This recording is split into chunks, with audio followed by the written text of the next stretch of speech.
cometer el crimen. Gastelum, que regularmente usaba gorra, esta vez llevaba sombrero. Decirle a todos mis hermanos que en esta vida soy afortunado.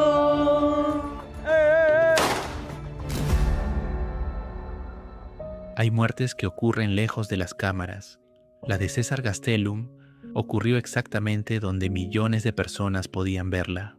La noche del 4 de agosto de 2026, el creador de contenido se encontraba en Culiacán, Sinaloa, realizando una transmisión en vivo junto a 2 acompañantes. Estaban frente a un restaurante de comida rápida en una zona concurrida de la ciudad. A simple vista, parecía una noche cualquiera. Conversación, bromas y contenido para sus seguidores. Hasta que una motocicleta apareció en escena. 2 hombres se acercaron y en cuestión de segundos, uno de ellos abrió fuego directamente contra Gastelum. El ataque quedó registrado en video. Lo que ocurrió después fue todavía más inquietante. Mientras las imágenes comenzaban a circular por internet, las autoridades iniciaban una investigación para descubrir quiénes habían cometido el ataque y, sobre todo, por qué él había sido convertido en el objetivo. César tenía apenas 25 años y había conseguido reunir una enorme comunidad en redes sociales gracias a sus videos de comedia y contenido relacionado con la vida cotidiana en Sinaloa. En TikTok acumulaba cientos de miles de seguidores. Para quienes lo seguían, era un creador que aparecía constantemente frente a una cámara. Nadie podía imaginar que una de esas transmisiones terminaría convirtiéndose en la última, pero entonces apareció una segunda historia. Después del asesinato comenzaron a revisarse antiguas publicaciones del joven. Algunas contenían referencias y símbolos que las autoridades consideraron relevantes para la investigación. Eso provocó que en redes sociales aparecieran teorías sobre un posible vínculo con una facción del crimen organizado. Sin embargo, hay una diferencia enorme entre una publicación que genera sospechas y una prueba capaz de demostrar una relación criminal. Hasta ahora, el móvil definitivo del asesinato no ha sido establecido públicamente. La propia familia ha pedido que no se construya la historia de César a partir de rumores. Entonces, ¿quién era realmente César Gastelum? ¿Qué había detrás de aquella imagen que mostraba en internet? ¿Y por qué 2 hombres llegaron hasta él en plena transmisión? Para responderlo, tenemos que olvidarnos por un momento del asesinato y regresar al comienzo de su historia. Antes de aquella noche, César Gastelum ya había conseguido algo que miles de personas intentan durante años: convertir una cámara y una cuenta de redes sociales en una audiencia que esperaba constantemente su siguiente publicación. Su historia como creador comenzó durante la pandemia, cuando empezó a subir contenido a TikTok. Al principio, además de mostrar momentos de su vida cotidiana, también se presentaba como músico y tocaba el bajo en un grupo local.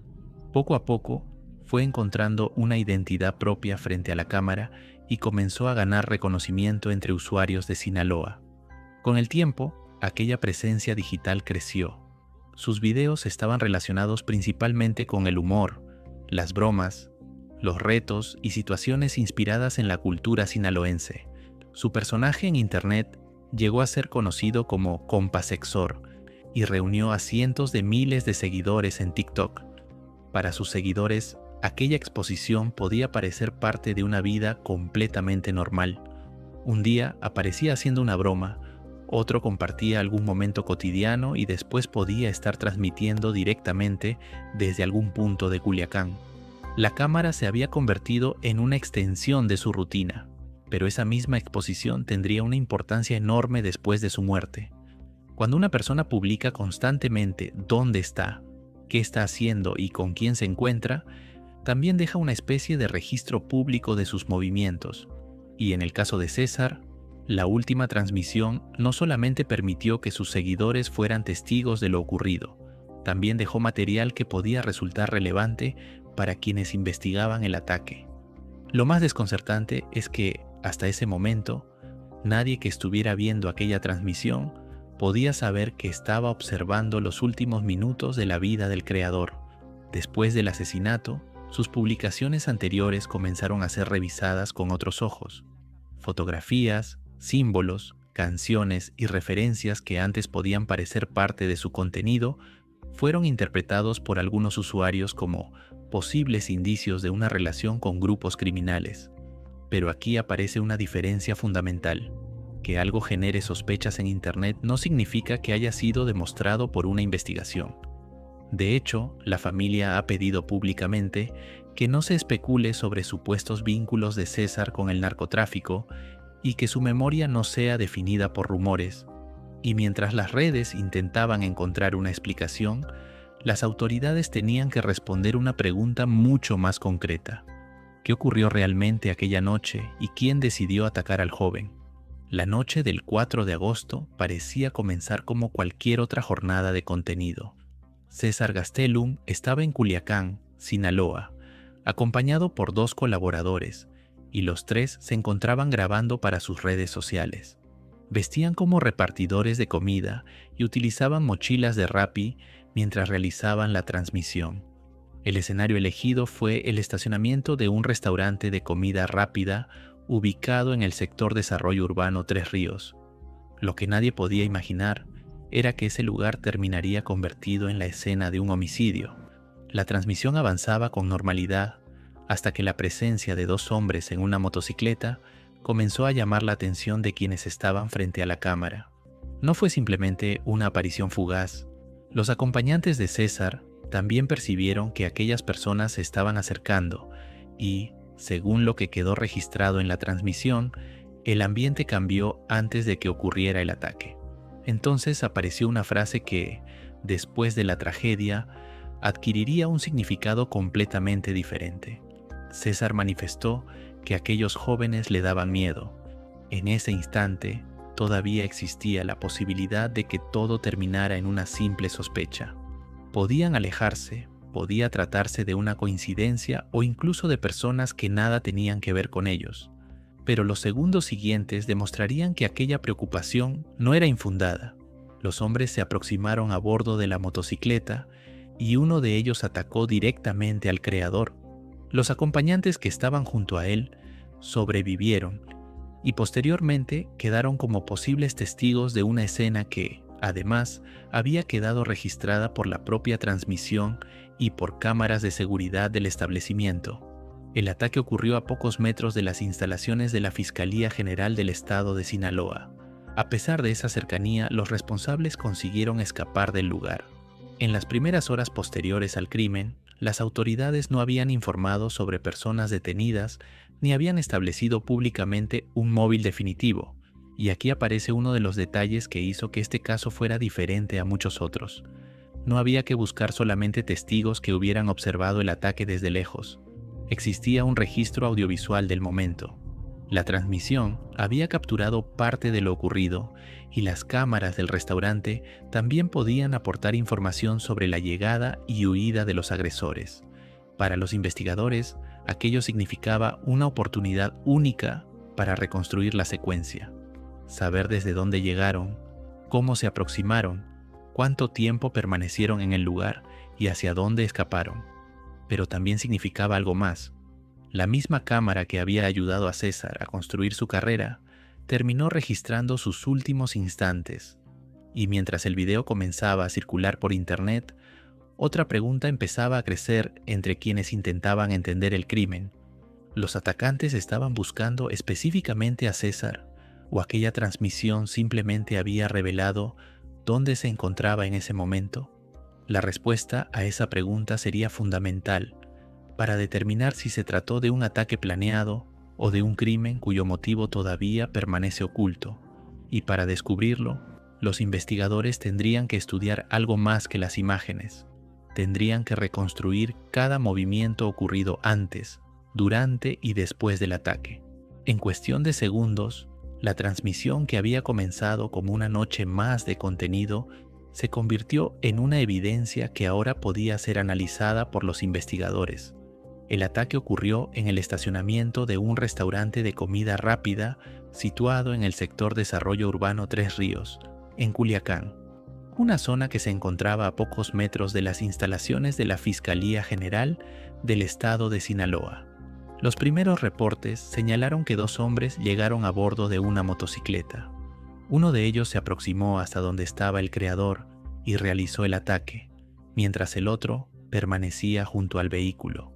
Después, ambos escaparon del lugar. Las personas que acompañaban a César no resultaron heridas físicamente, aunque presenciaron una escena que cambiaría por completo aquella noche. La cercanía con la fiscalía hizo todavía más llamativo el hecho. No se trataba de un punto aislado o de una zona completamente apartada. Había establecimientos, vehículos y sistemas de videovigilancia capaces de registrar distintos ángulos de lo ocurrido. Para los investigadores, recuperar esas imágenes podía ser determinante para establecer cómo llegaron los agresores y hacia dónde huyeron. Pero había algo todavía más importante: la propia transmisión. Parte del ataque quedó registrado en el directo que César realizaba para sus seguidores.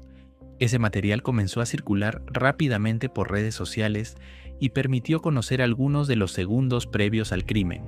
Al mismo tiempo, las autoridades tuvieron que recopilar las grabaciones disponibles y preservar la evidencia para evitar que una investigación basada en imágenes terminara contaminada por versiones modificadas o fragmentos sacados de contexto. La Fiscalía General del Estado de Sinaloa abrió una carpeta de investigación por homicidio doloso y comenzó a coordinarse con las corporaciones que forman parte del Grupo Interinstitucional Sinaloa. El objetivo era identificar y localizar a quienes participaron en el ataque, y mientras las autoridades comenzaban ese trabajo, Internet hacía algo completamente distinto. Las imágenes del asesinato empezaron a difundirse acompañadas de nombres, fotografías y teorías sobre quiénes podrían estar detrás. Algunas publicaciones llegaron incluso a señalar a supuestos autores materiales e intelectuales, pero esos señalamientos surgieron en redes y no equivalían a identificaciones oficiales ni a detenciones confirmadas. Ese detalle sería fundamental para entender lo que ocurrió después, porque mientras miles de usuarios ya creían haber encontrado a los responsables, la investigación oficial todavía tenía que responder las preguntas verdaderamente importantes: quiénes eran los atacantes, cómo habían localizado a César y, sobre todo, cuál había sido el motivo para convertirlo en objetivo. Y justo ahí comenzaría a aparecer la parte más polémica de esta historia: las publicaciones que César había dejado en Internet antes de morir y que ahora estaban siendo examinadas por las autoridades. Después del ataque, mientras las autoridades comenzaban a reconstruir lo sucedido, la atención se desplazó hacia algo que César había publicado antes de morir: sus propias redes sociales. Y aquí apareció una de las líneas de investigación que más preguntas generó. El Gabinete de Seguridad confirmó que estaba revisando diversas publicaciones del creador porque en algunas de ellas, aparentemente, hacía alusión a una facción de un grupo delictivo. Al mismo tiempo, los investigadores analizaban las cámaras de videovigilancia y otros indicios para intentar identificar a los responsables del homicidio. La noticia cambió rápidamente la conversación en Internet. Hasta ese momento, la pregunta principal era quién había atacado a César. Ahora comenzaba a aparecer otra: ¿podían sus propias publicaciones explicar por qué alguien había decidido convertirlo en objetivo?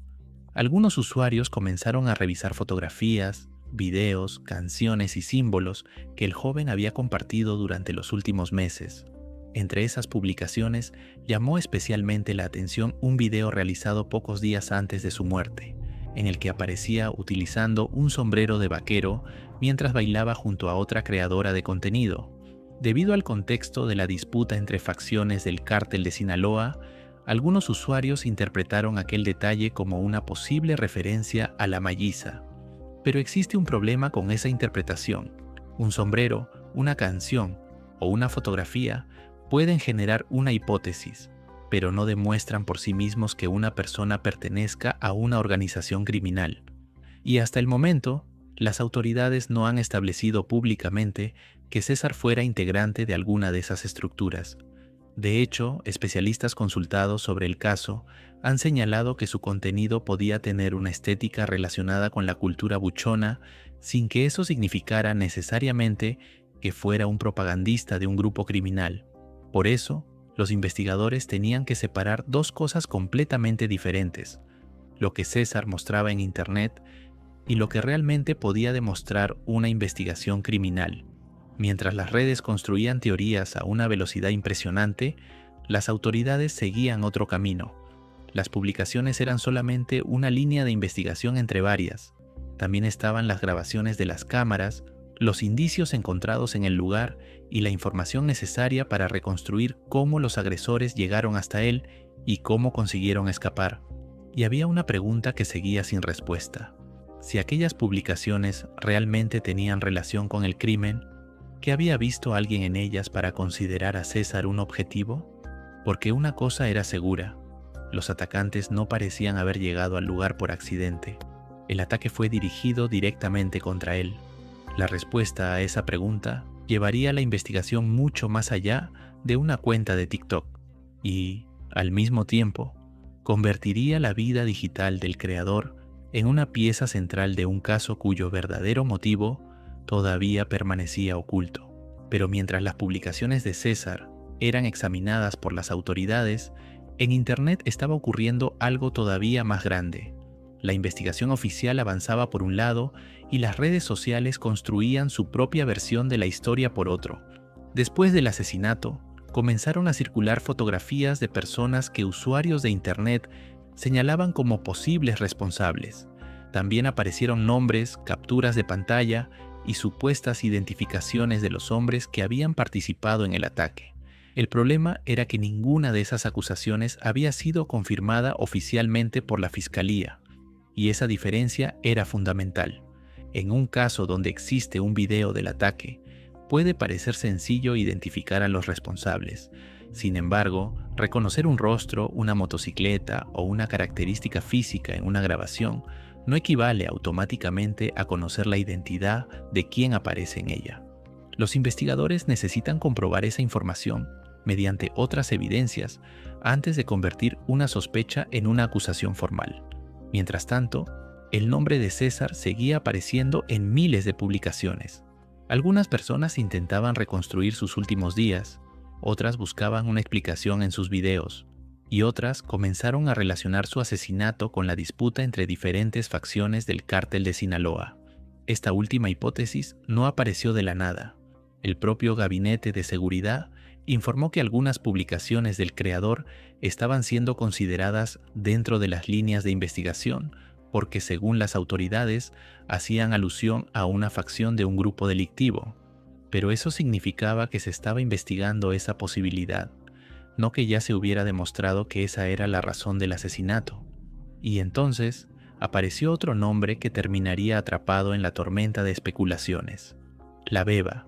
Durante los días anteriores al crimen, ella y César habían aparecido juntos en fotografías y videos. En una de esas publicaciones incluso habían construido frente a sus seguidores la imagen de una posible relación sentimental. Después de la muerte del creador, algunos usuarios comenzaron a preguntarse si aquella cercanía tenía alguna relación con lo ocurrido.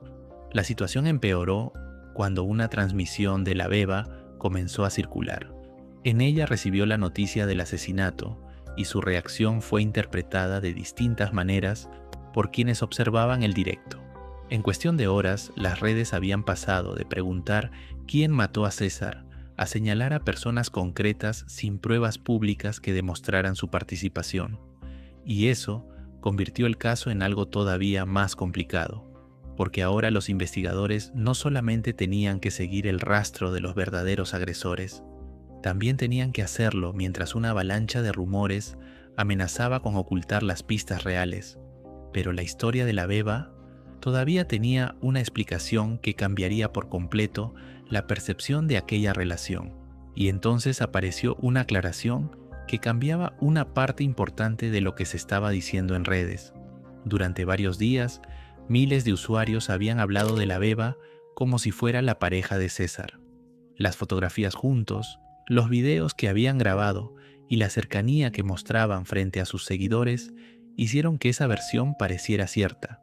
Sin embargo, después del asesinato, ella explicó públicamente que la relación no era exactamente como Internet la había presentado.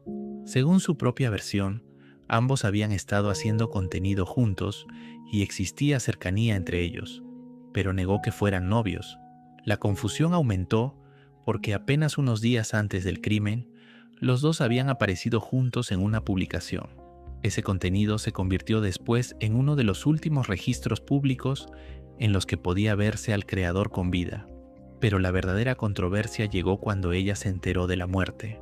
La beba estaba realizando su propia transmisión en vivo cuando comenzó a recibir mensajes de sus seguidores. Al principio no parecía comprender completamente lo que estaba ocurriendo. Después llegó una llamada de su madre, quien estaba preocupada porque había escuchado que César había sido atacado y pensaba que su hija podía encontrarse con él. Fue entonces cuando descubrió que la persona que acababa de morir era alguien con quien había estado compartiendo contenido y con quien tenía planes de volver a encontrarse.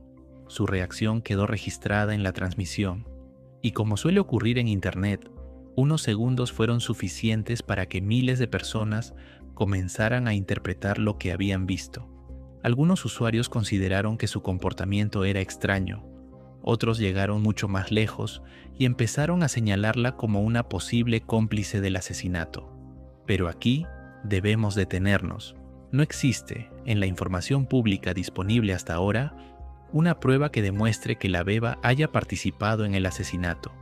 Las acusaciones que aparecieron en redes nacieron principalmente de interpretaciones sobre su reacción y de teorías construidas por usuarios. No son equivalentes a una conclusión de la investigación. Ella misma respondió a esos señalamientos y negó cualquier participación. Incluso explicó posteriormente que no pretendía utilizar la tragedia para hacerse la víctima y aclaró nuevamente cuál había sido su relación con César.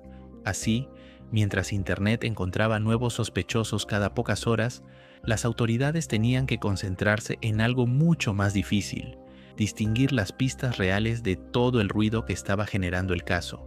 Y precisamente en ese momento ocurrió algo que podía cambiar por completo la investigación. La Fiscalía General de la República decidió atraer el expediente. Eso significaba que el asesinato ya no sería investigado únicamente desde el ámbito estatal. La atención pasaría a una instancia federal que tendría que revisar las evidencias, las imágenes y las posibles líneas relacionadas con el móvil. Y una de esas líneas apuntaba directamente hacia aquello que César había publicado antes de morir. La decisión de llevar el caso a la Fiscalía General de la República marcó un nuevo capítulo. Hasta ese momento, la investigación había estado en manos de las autoridades de Sinaloa, que ya habían recopilado imágenes del ataque, registros del restaurante y otros indicios. Ahora, el expediente pasaba al ámbito federal mientras una pregunta seguía sin respuesta. ¿Por qué alguien decidió matar a César Gastelum? La respuesta todavía no estaba clara. Lo que sí existía era una cantidad considerable de material para analizar.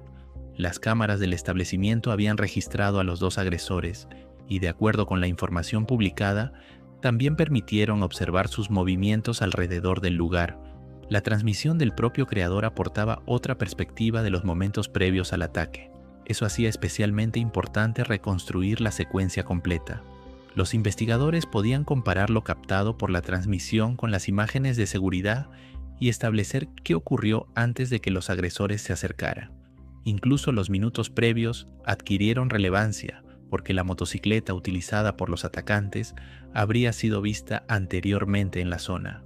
Para quienes observaban el caso desde fuera, aquello podía parecer suficiente para descubrir rápidamente a los responsables. Pero identificar a los hombres que aparecen en una grabación es solo una parte del trabajo.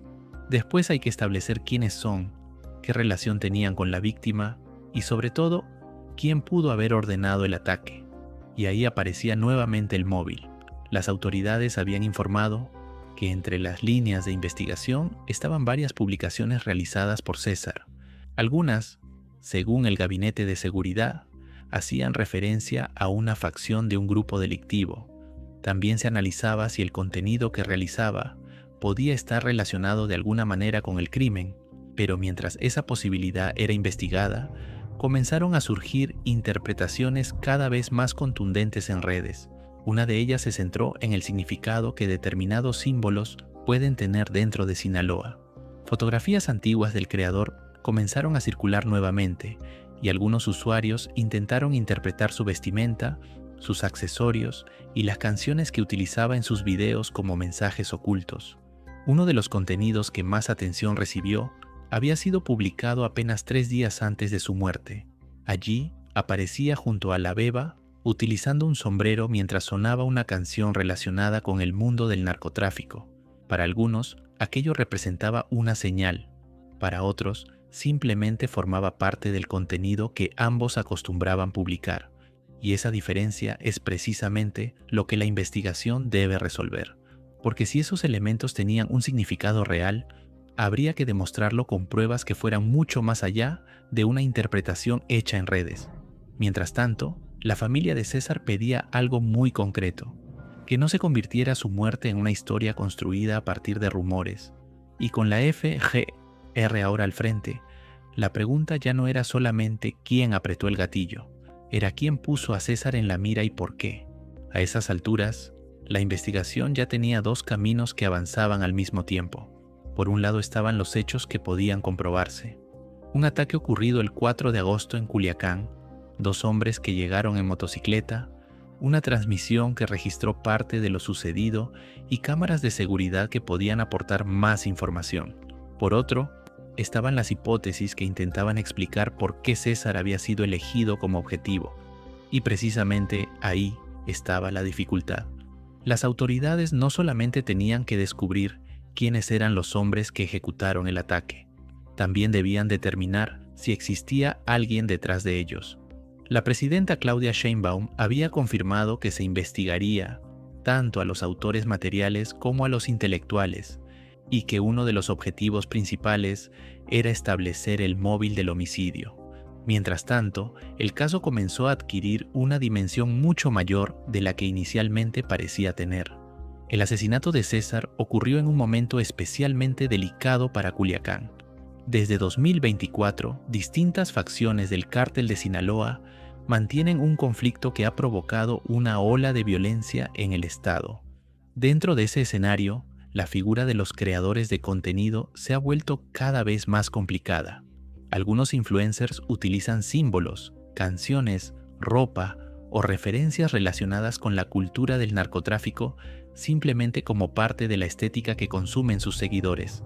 Otros han sido señalados por tener vínculos reales, y entre ambos extremos existe una enorme zona gris que resulta imposible resolver solamente mirando un video de TikTok. Ese contexto hizo que el asesinato de César fuera interpretado inmediatamente como algo más que un homicidio aislado, pero había un dato que complicaba todavía más esa teoría. Según un análisis publicado por BBC Mundo, César no figuraba entre los influencers y músicos señalados en los panfletos que habían sido distribuidos en Culiacán en 2025, ni existía públicamente una investigación previa que demostrara que perteneciera a una organización criminal. Entonces, si realmente existía una relación entre sus publicaciones y el asesinato, todavía faltaba descubrir cuál. Y mientras las autoridades intentaban responderlo, la familia estaba enfrentando otra batalla: evitar que la historia de César quedara reducida a rumores sobre narcotráfico. Su madre, Perla, pidió públicamente que dejaran de especular sobre supuestos vínculos de su hijo con el crimen organizado. Para ella, antes de cualquier teoría estaba la persona que conocía como su hijo. Pero la investigación todavía tenía una pieza que podía resultar decisiva, porque si los responsables habían llegado directamente hasta César, alguien tuvo que saber dónde encontrarlo, y esa noche el propio creador había mostrado públicamente su ubicación. La pregunta que comenzaba a tomar fuerza era inquietante. ¿Los atacantes simplemente encontraron una oportunidad al verlo transmitiendo? ¿O ya sabían exactamente dónde estaría? Responder eso podía acercar a los investigadores al verdadero móvil del crimen. La pregunta sobre si los atacantes encontraron a César por casualidad o si ya conocían su ubicación todavía no tiene una respuesta pública definitiva. Y esa incertidumbre es importante, porque cambia completamente la manera de entender el crimen. Si los agresores simplemente aprovecharon que el creador estaba transmitiendo desde un lugar público, estaríamos ante una posibilidad. Pero si alguien conocía previamente dónde estaría, entonces habría que buscar quién tenía esa información. y cómo llegó hasta los atacantes. Por ahora, las autoridades han descrito el hecho como una agresión directa. Además de revisar las publicaciones del creador, el Gabinete de Seguridad informó que se estaban analizando las cámaras de videovigilancia y otros indicios obtenidos en el lugar para identificar y detener a los responsables. Las imágenes podían convertirse en una de las piezas más importantes del expediente. La transmisión permitía observar los momentos previos al ataque, mientras que las cámaras del restaurante ofrecían otra perspectiva de lo ocurrido. Según la información publicada posteriormente, las autoridades lograron obtener imágenes de los dos hombres que viajaban en la motocicleta, incluido quien conducía y quien iba como acompañante, pero tener sus rostros registrados no significaba que el caso estuviera resuelto. Todavía había que establecer sus identidades, localizarles y demostrar qué papel había desempeñado cada uno. Y después quedaba una pregunta todavía más difícil: descubrir si actuaron por cuenta propia o siguiendo instrucciones de alguien más. La propia presidenta Claudia Sheinbaum pidió que se esclareciera el homicidio y señaló la necesidad de determinar tanto a los autores materiales como, en caso de existir, al autor intelectual y la razón del ataque. Eso dejaba claro que, en ese momento, las autoridades todavía no podían explicar públicamente el motivo, y mientras la investigación intentaba avanzar, Internet continuaba llenando ese vacío con teorías. Algunas apuntaban hacia las publicaciones de César, otras hablaban de sus relaciones personales. También había quienes aseguraban conocer la identidad de los responsables, pero ninguna de esas versiones podía sustituir una investigación oficial. De hecho, para el 11 de agosto, la Fiscalía de Sinaloa mantenía bajo reserva los avances del expediente. Eso significaba que buena parte de la información que circulaba en redes no podía ser confirmada por las autoridades. Entonces ocurrió algo que volvió a cambiar el rumbo del caso. La Fiscalía General de la República asumió la investigación. Ahora, las evidencias reunidas en Culiacán pasarían a formar parte de una investigación federal que tendría que determinar no solamente quién ejecutó el ataque, sino también si existía una conexión entre el homicidio y las actividades que César mostraba públicamente en sus redes. Y ahí estaba el verdadero misterio, porque quizá la respuesta estaba en una publicación que todos habían visto, pero que nadie había entendido correctamente. O quizá las redes estaban buscando una explicación en el lugar equivocado. Con la investigación ya en manos de la Fiscalía General de la República, había llegado el momento de separar definitivamente los hechos de las teorías, porque después de tantos días, una cosa seguía siendo evidente: el móvil del asesinato no había sido confirmado públicamente. Las autoridades habían señalado que estaban investigando las publicaciones de César y su posible relación con una facción de un grupo delictivo. También habían revisado las cámaras de seguridad y otros indicios para identificar a los responsables. Pero investigar una posibilidad no significa haber demostrado que esa posibilidad sea cierta. Esa diferencia podía parecer pequeña, pero en un caso criminal lo cambia todo. Hasta ese momento, lo que podía establecerse con mayor seguridad era la secuencia básica. César estaba realizando contenido en Culiacán. Dos hombres llegaron en motocicleta, uno de ellos realizó el ataque y ambos escaparon. Parte de la agresión quedó registrada y las autoridades comenzaron a trabajar para identificar a quienes participaron. Lo que todavía no podía afirmarse era quién había ordenado el homicidio, cuál había sido exactamente la razón y si las publicaciones del creador habían provocado directamente el ataque. La propia presidenta Claudia Sheinbaum había pedido esclarecer precisamente esos puntos, encontrar a los autores materiales, determinar si existía un autor intelectual y conocer la causa del homicidio. Y mientras esa investigación continuaba, la familia enfrentaba una situación completamente diferente. Para ellos, cada nuevo rumor significaba volver a escuchar una versión distinta sobre quién había sido César y por qué había muerto. Su madre, Perla, pidió públicamente que no se especulara sobre supuestos vínculos de su hijo con el crimen organizado y defendió su memoria frente a las versiones que circulaban en redes. Aquello también revelaba uno de los problemas más difíciles de los crímenes que ocurren frente a Internet. Cuando existe una transmisión, Millones de personas pueden observar fragmentos de los hechos, pero tener acceso a imágenes no significa tener acceso a la verdad completa. Un video puede mostrar qué ocurrió. Una cámara puede ayudar a establecer cuándo ocurrió. Un testimonio puede aportar contexto, pero para conocer el motivo hace falta mucho más. Y en el caso de César, esa última pieza continuaba sin aparecer públicamente. Mientras tanto, su asesinato comenzaba a ser relacionado con un fenómeno mucho más amplio. Desde el inicio del conflicto entre facciones del Cártel de Sinaloa en 2024, varios creadores de contenido habían sido asesinados en Sinaloa, haciendo que surgiera una preocupación cada vez mayor sobre la seguridad de quienes tienen una enorme exposición en redes. Sin embargo, que existan otros casos similares tampoco demuestra automáticamente que todos tengan el mismo motivo. Y esa es precisamente la parte que todavía queda por resolver. Porque si César fue atacado por algo que publicó, los investigadores tendrán que demostrar qué publicación fue relevante y por qué. Si fue atacado por una relación personal, deberán encontrar las pruebas que expliquen esa conexión. Y si detrás del crimen existió una orden de alguien más, será necesario descubrir quién la dio. Por ahora, ninguna de esas respuestas puede darse como definitiva. Lo único seguro es que una transmisión que comenzó como entretenimiento terminó convirtiéndose en una de las piezas centrales de una investigación que todavía no ha llegado a su desenlace. Y cuando finalmente llegue la respuesta, tendrá que explicar una pregunta que continúa abierta desde aquella noche. ¿Por qué César Gastelum? A estas alturas, el caso ya había dejado de ser solamente la historia de un influencer asesinado durante una transmisión. Se había convertido en una investigación donde cada elemento podía tener una interpretación distinta y donde la presión pública crecía mientras las autoridades intentaban mantener el expediente alejado de conclusiones prematuras. La decisión de la Fiscalía General de la República de asumir el caso representó un nuevo punto de partida. La investigación federal tendría que revisar el material que ya había sido recopilado en Sinaloa, incluyendo las grabaciones del ataque y las imágenes obtenidas por las cámaras del establecimiento.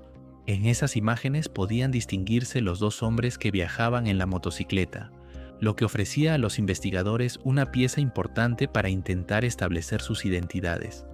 Pero encontrar a los responsables materiales solamente resolvería una parte del problema. Todavía quedaría descubrir qué había detrás del ataque. Desde los primeros días, las publicaciones de César habían sido una de las líneas analizadas por las autoridades. Algunas contenían referencias que podían interpretarse como alusiones a grupos criminales y por eso fueron incorporadas a la investigación. Sin embargo, hasta ahora no se había presentado públicamente una prueba definitiva que demostrara que esa era la razón por la que fue asesinado. Y había otro detalle que hacía todavía más delicada la situación. Después de su muerte comenzaron a circular versiones que afirmaban que César había aparecido en unos volantes relacionados con la guerra criminal de Sinaloa. Sin embargo, una revisión de esos documentos encontró que su nombre no figuraba en la lista original de personas señaladas. La confusión parecía estar relacionada, entre otras cosas, con la coincidencia de apellidos con otra influencer. Ese dato demostraba hasta qué punto una versión podía transformarse en otra cuando comenzaba a difundirse de cuenta en cuenta. Mientras tanto, la familia seguía intentando proteger la memoria del joven. Su madre pidió que no se presentaran como hechos las historias que circulaban en internet sobre supuestos vínculos con el crimen organizado. Para sus familiares, una cosa era que las autoridades investigaran todas las posibilidades y otra muy diferente que las redes sociales dictaran una sentencia sin pruebas. Y entonces aparece una de las conclusiones más importantes de toda esta historia. César podía haber utilizado símbolos relacionados con la cultura del narcotráfico. Podía haber realizado publicaciones que llamaran la atención de las autoridades. Incluso podía existir una conexión que todavía no conocemos, pero ninguna de esas posibilidades demuestra por sí sola quién ordenó su muerte. La investigación tendrá que demostrarlo, porque detrás de un asesinato como este, no basta con saber quién disparó. Hay que descubrir quién puso el objetivo, cómo se tomó la decisión y cuál fue la razón. Y mientras esas respuestas siguen pendientes, el caso de César Gastelum permanece atrapado entre dos mundos, el de las pruebas que están siendo analizadas por la justicia y el de las teorías que millones de personas continúan construyendo desde sus teléfonos. Y precisamente esa diferencia será la que definirá cómo debe recordarse esta historia.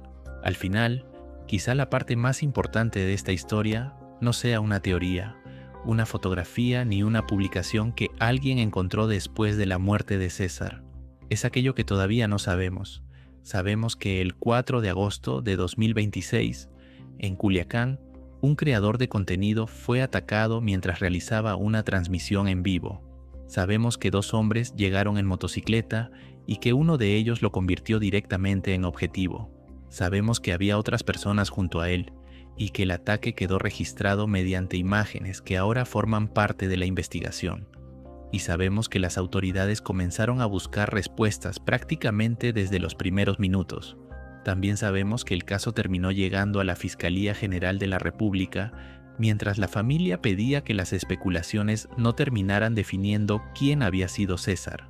Y ese último punto merece especial atención, porque después de su muerte, Internet intentó explicar rápidamente lo que había ocurrido. Aparecieron teorías sobre sus publicaciones, su forma de vestir, las canciones que utilizaba y las referencias que hacía en algunos videos. Todo podía parecer una pieza de un mismo rompecabezas, pero un rompecabezas no se resuelve imaginando qué debería representar cada pieza. Se resuelve comprobándolo. El propio Gabinete de Seguridad confirmó que las publicaciones de César forman parte de una línea de investigación, porque algunas hacían alusión a una facción de un grupo delictivo. Al mismo tiempo, las autoridades estaban revisando cámaras y otros indicios para identificar a los agresores. Sin embargo, públicamente no se había establecido todavía un móvil definitivo. Y eso significa que debemos dejar una pregunta abierta. ¿Fue asesinado por algo que había publicado? ¿Existía una relación que todavía desconocemos? ¿Alguien había decidido atacarlo por una razón completamente distinta? ¿O quizá las respuestas todavía se encuentran en alguna de las evidencias que los investigadores continúan analizando? Lo que sí resulta imposible ignorar es el escenario en el que ocurrió todo. César estaba haciendo aquello que había convertido en parte de su vida: crear contenido y hablar directamente con sus seguidores. Había construido una audiencia de cientos de miles de personas y había transformado sus personajes, sketches y transmisiones en una carrera. Pero aquella misma exposición terminó registrando sus últimos momentos, y esa es una de las partes más inquietantes de este caso. Una cámara puede mostrar lo que sucede delante de ella, pero no puede explicar lo que ocurre detrás de una decisión. Puede mostrar al atacante, no necesariamente muestra quién lo envió. Puede registrar el momento de un crimen, no necesariamente revela el motivo. Por eso, aunque millones de personas hayan visto las imágenes y miles hayan construido sus propias conclusiones, la última palabra todavía corresponde a la investigación. La familia de César ha pedido que su historia no quede reducida a rumores, y quizás esa sea la forma más responsable de cerrar este caso, recordando que detrás del nombre que apareció en titulares existía una persona, un hijo, un amigo y un creador que había conseguido construir una comunidad a través de su trabajo. Ahora queda esperar que las autoridades puedan responder las preguntas que siguen abiertas y que quienes resulten responsables sean llevados ante la justicia, porque al final, la verdadera historia de César Gastelum no debería depender de la teoría que consiga más visitas, más comentarios o más reproducciones. Debería depender de las pruebas, y hasta que esas pruebas permitan conocer toda la verdad, hay una pregunta que continúa esperando respuesta. ¿Por qué César Gastelum? Soy Ethan y te deseo una excelente noche.